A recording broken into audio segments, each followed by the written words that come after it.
Welcome to the Core Women Podcast, the place for women entrepreneurs, authors, and self-starters looking to build community and gain valuable insights through expert interviews with women at the top of their game. Join your host, podcaster, producer, expert coach, entrepreneur, and author, Dr. Summer Watson, as she aims to inspire and empower you through these candid conversations. Lean in and embrace the journey. It's time to start the show. Here's your host, Dr. Summer Watson. Welcome back to the Core Women Podcast, where bold voices and powerful stories take center stage. Today, I'm joined by Deborah Kevin, founder of Highlander Press and host of STORYTELLHER podcast. She's a publishing powerhouse, truth teller, and unapologetic disruptor who's on a mission to elevate women's voices with impact and heart. Whether she's trekking the Camino or helping changemakers craft their next bestseller, Deborah brings humor, soul, and fierce commitment to storytelling that transforms. You're in for a conversation that's real, rich, and ready to light a fire in your spirit. Let's dive right into this and welcome Deborah. Thank you so much for having me, Summer. Absolutely. I'm excited to have you here. Let's jump right into this. Before we jump into your professional journey, if you could describe your journey in one word to this point, what would that word be and why? That's such a great question. And I would say it was circuitous. Tell us why and why that word is so impactful for you. Yeah, I think, when I look back over the course of my career, and I would say careers because I've had multiples, the one thing that's consistent is nothing was consistent. Like if you look back the breadcrumbs, so my very first job, if you will, is I was self-employed as a 16-year-old. I had a house cleaning business and it covered all of my living expenses because I was emancipated at 16, still in high school. Wow. And then I worked at a card shop while I went to school. And then I worked full time and went to school full time, became a CPA, which led to really great opportunities working in the energy field where I was many times the only woman in the room and the only non-engineer. Obviously a love of language has been a through line of everything that I've done. And so the dots that are connected are unique, but they've also brought me to a place of being able to see things that other people miss, or seeing a process from start to finish in my mind. And that process could be a book. It could be the way information flows when marketing something. And so it was circuitous. It wasn't a direct line. I didn't know what I wanted to be when I grew up. And in fact, I didn't believe it would be possible to be doing what I'm doing today. Well, I love that word. I love that word for you because of the 350 plus episodes, I don't think I've ever had that word. So thank you. Thank you. You're welcome. And also, let's take a step back. You mentioned being emancipated at 16. Yeah, Do you mind telling us a little bit about that story? sure. So just to put things in perspective, my mom left our family when I was 11 and my brother was 8. My dad was serving in the Vietnam War, so he was not around. And we were living in Florida, the rest of our family in Pennsylvania, so quite a distance. We came home from school one day and my mom was gone, just gone. No note, no money, no nothing, just gone. All of her things were gone. So that formed me at a very young age. My dad came back. He was airlifted home. We moved up to Pennsylvania. We lived with our grandparents for about 4.5 years. And we didn't get the emotional support that we really needed. Okay. I was brought up by my grandparents who came from the Depression era and, the greatest generation. You just buckle down and you don't complain. You just get on with life. And when my dad remarried, there wasn't room in the house for me. So he moved me in with my mom, who I hadn't seen in 4.5 years. Wow. She had moved back to Pennsylvania with her second husband, and he was abusive. He was controlling to her. He was abusive to me, and he was abusive to his daughter, who was 5 years younger. And my grandmother, my mom's mom, lived in an apartment attached to the house that they lived in. It was her house. They rented it. And she witnessed what was happening. My dad didn't want to hear about it, but my grandmother funded for me to be emancipated. Wow. And I finished out my high school career, graduating. I lived with a classmate's parents and a classmate, his little sister. He was just a friend, but his parents were both teachers, and they're like, you can come live with us. I was very fortunate to be surrounded by really great friends who had awesome parents. Mhm. And they became my de facto parents, right? They just really Yeah. supported me and encouraged me and loved me in a way that I really hadn't experienced before. Right. Wow. What a journey. So young and so many experiences at that point, which really, I'm sure, have contributed to how you see not just the world, but how you see steps to getting where you need to be, how to survive, but then how to turn that around into thriving, Yeah. into something that you're passionate about, something where you can gain balance in what you do, even if that means shifting career paths or transitioning to a new job. You've made it work for you. And that's because of both those survival and thriving skills. Thank you for sharing that story. Thank you for sharing part of your journey that has contributed to the person you are today. Well, thank you for honoring the space to share that. I appreciate Absolutely. that. As we delve deeper into this conversation, I'm sure we'll touch back into those early beginnings and how some of these things strategically were created in your life, the mission for your life. But one of the missions that you've been on is that you've trekked the Camino de Santiago and are clearly someone who seeks meaning through experience. So, how has your personal journey informed your professional mission, especially during that trek? What did you learn? What were the reflection points for you during that hike, during that trek? Tell us more. Yeah, thank you for that. It's interesting because, you mentioned survival and thriving. Yeah, I would also add a third word would be please. hustling. Ah, I became a hustler. And I don't mean that in a negative way in terms of getting something over on someone, but I was a hustler. If it required work, I was willing to throw myself into it. But until I heard the phrase hustling for my worth, I wasn't even mhm. really clear that that's exactly what I was doing. It was like when I heard that, I like literally was like, oh my gosh. Yeah. My performance reviews would say things like, have you ever heard of the 80-20 rule? You don't need to do things to 100%. And I couldn't wrap my head around even what that meant. And how do you know which is the 20%? I couldn't understand that. There was a phrase in the company that I worked last before I bet on myself that people would say, give it to Debbie, it'll get Debbie done. Meaning all the I's would be dotted, all the T's would be crossed. It would be done, not to perfection, but as close to it as I could possibly get it. And people loved working on my teams because I was developer of talent, but I was so hard on myself. I mean, I was working 70 hours a week on a trajectory to burnout big time. I was a single mom to two very young children. Their dad left when I had a 9-month old and a 2-year old. Mhm. And I built my life around my kids, but I would work 70 hours a week. I'd be home by 5, dinner on the table, cooked from scratch dinner on the table, take care of everything. And I would work till 11, 12 o'clock at night, be up at 4 in the morning to try and get everything ready. So that was sort of the hustle. I worked full time, went to school full time, total hustle. Right.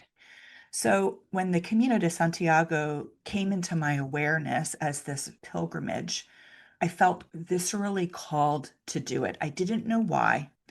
I just had this belief that I needed to walk it. I didn't know how. I didn't know anything. Like it was just like, I'm going to do this someday.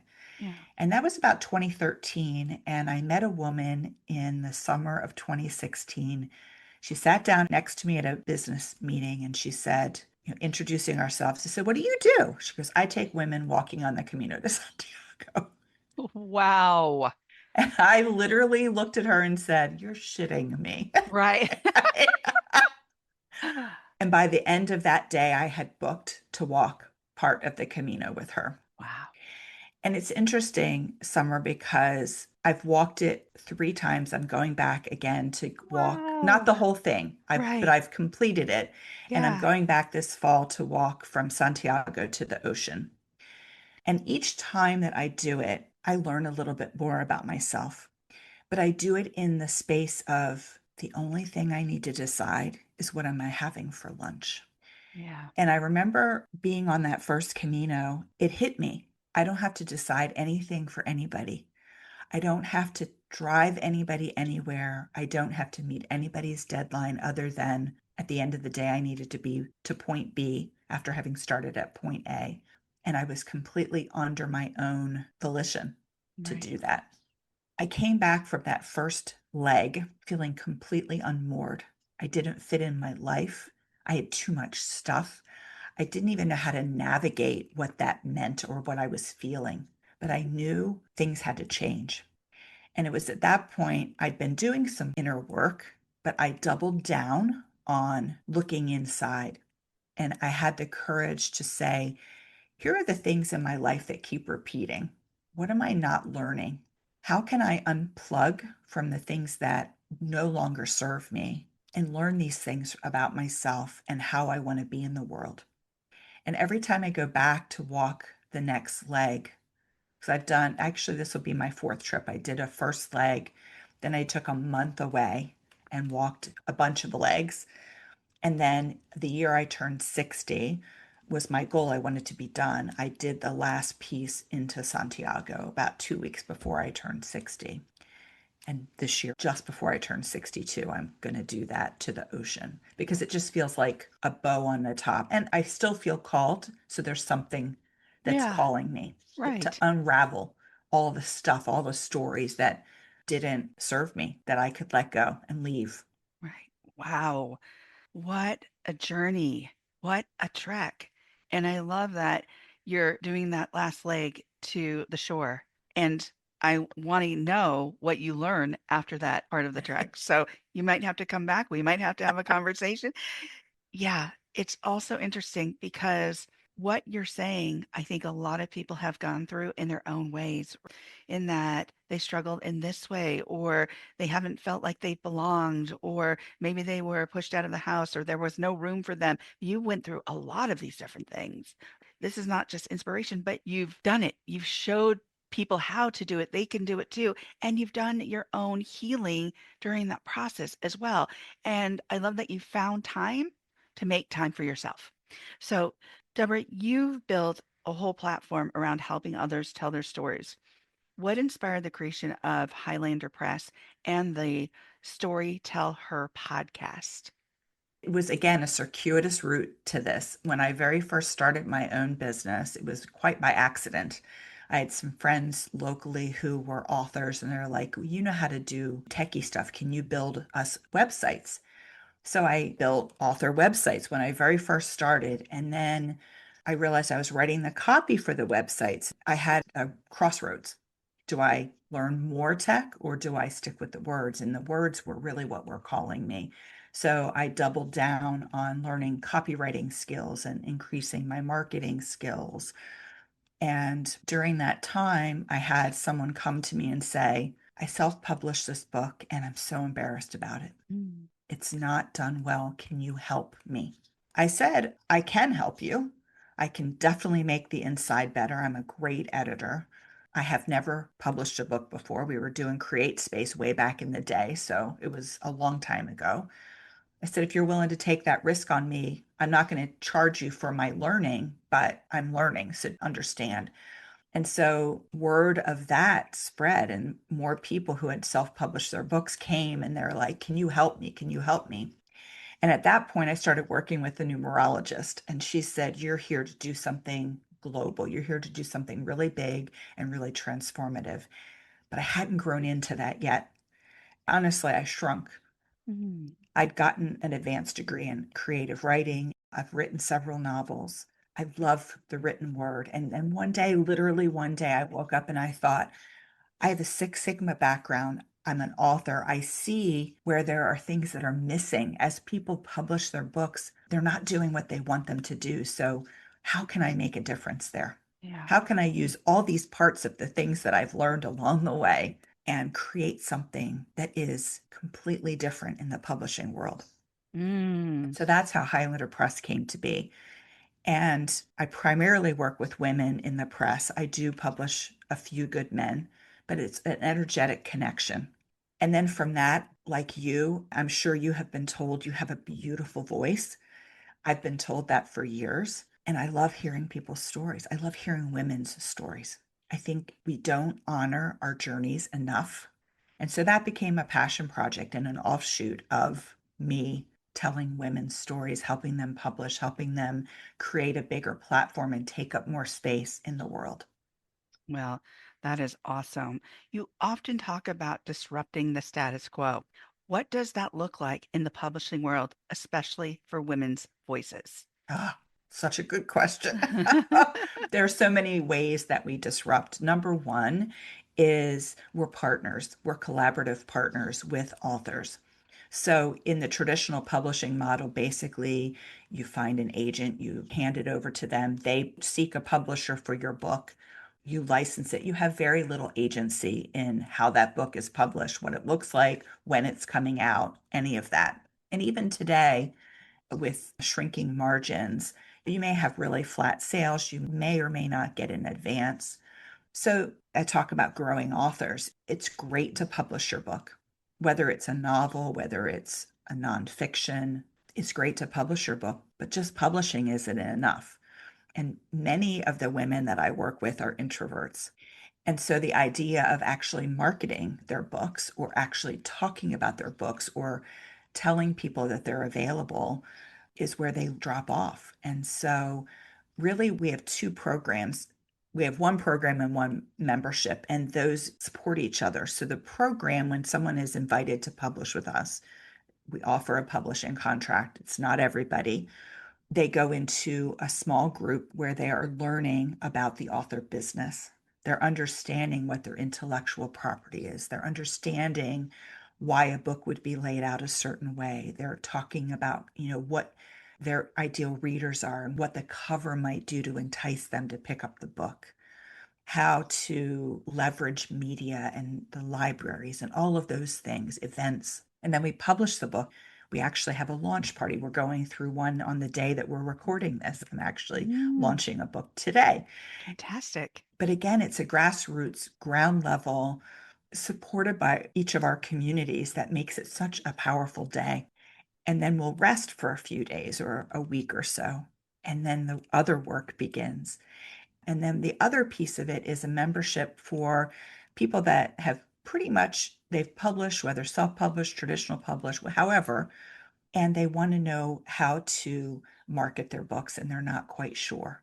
So all of our authors go into that automatically, but any author, regardless, can be in this membership and we talk about different topics, using Substack for authors, or Hmm. how to leverage Pinterest, or Hmm. why is an email list even important and how do you build one? And so there's all these things that help authors really do what they want to achieve, whether it's to speak on stage and sell their books or create a program from what they've shared in their book. All of these things are so important. And they're important because there are 7,000 books published every day. True. And if you aren't positioning yourself, you're basically using what I call the field of dreams model. If you publish Right. it, they do not find you. You've got to advocate for yourself. And I love that we empower women in that way, but then they can take that empowerment into other areas of their lives. Well, you've kind of touched on two of my other questions. And because we're coming towards the end of the interview, you have touched on taking people from idea to impact and what that looks like, and two ways they can do that.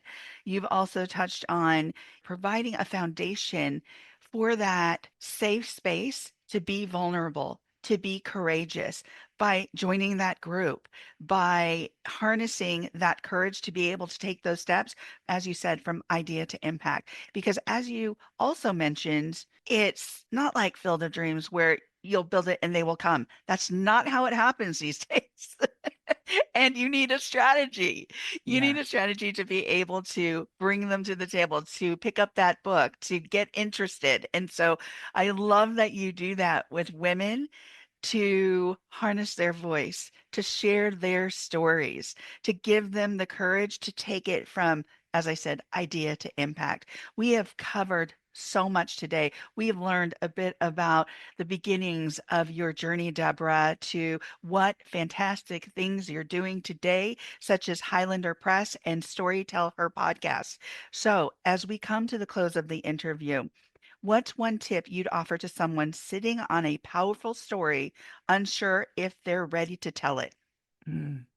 I would say the first thing is to tell it to yourself. And I think that writing is a very healing process. And I encourage people to do that no matter what, whether they share it with anybody ever, just getting it out on paper. And some people are like, I'm not a writer. This is not for public consumption. You can actually speak it into your phone and have it translated. But the act of actually getting it out of your body and getting it onto a page, it gives it a different meaning. And you can process the experience as you're writing it. And it can heal you, honestly. It can be a very therapeutic process. And so I would say that's my first is just write it down and get it out. And then analyze what serves me to keep and what can I get rid of. That is a powerful tip. Absolutely love it. Thank you, Deborah, for joining me on the Core Women podcast today. Thank you so much for having me. I have enjoyed our conversation. It's been a pleasure. You can follow Deborah Kevin on LinkedIn and at Highlander Press on Facebook, Instagram, YouTube, and at HighlanderPressBooks.com. Thank you for joining us on the Core Women podcast with Dr. Summer Watson. We're so glad you're here and would love to connect more with you. Find us on Instagram, Facebook, and YouTube at Core Women, and on Twitter at Core Women 1. For more about Core Women and Dr. Watson, visit corewomen.com. Want more support and resources for amazing women like you? Great! Join Dr. Watson and Jen Fontanilla at the Life, Love, and Money Collective, a Core Women production that aids in understanding the key traits that might be getting in the way of living a life that you are absolutely passionate about. Connect with Summer and Jen and find out more at thelifeloveandmoney.com.